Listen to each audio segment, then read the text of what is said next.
പരിശുദ്ധ പരമ ദിവ്യകാരുണ്യത്തിന് നേരവും ആരാധനയും സ്തുതിയും പൂഴ്ചയും ഉണ്ടായിരിക്കട്ടെ.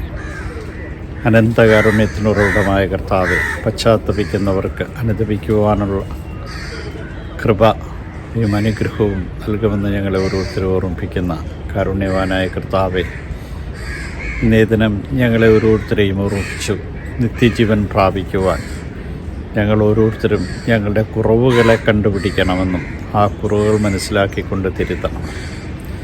ചെറുപ്പം മുതൽ കൽപ്പനകൾ പാലിച്ചുകൊണ്ടിരുന്ന മനുഷ്യനുണ്ടായിരുന്ന കുറവ് അവൻ്റെ സമ്പത്തിൽ അവൻ ദൈവത്തെ കണ്ടെത്തിയതാണ്.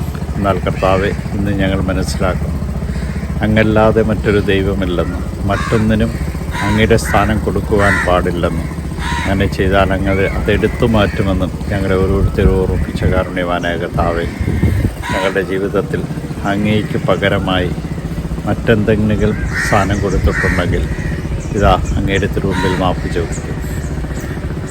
നിൻ്റെ ദൈവമായ കർത്താവിനെ പൂർണ്ണ ഹൃദയത്തോടും പൂർണ്ണ മനസ്സോടും കൂടി സ്നേഹിക്കുക എന്ന് പറഞ്ഞ കൽപ്പന മറന്നുപോയതാണ് ഈ മനുഷ്യൻ്റെ കുറ്റമെന്ന് ഞങ്ങൾ ഓർക്കും. അതാണ് അവൻ്റെ കുറവെന്ന് ഞങ്ങൾ ഓർക്കും.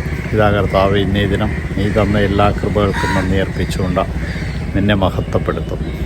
നീ തന്ന ദാനങ്ങളല്ലാതെ മറ്റൊരു ദാനവും ഞങ്ങൾക്കില്ലെന്നുള്ള ബോധ്യം ഞങ്ങൾക്ക് നൽകി അനുഗ്രഹിക്കണമേ.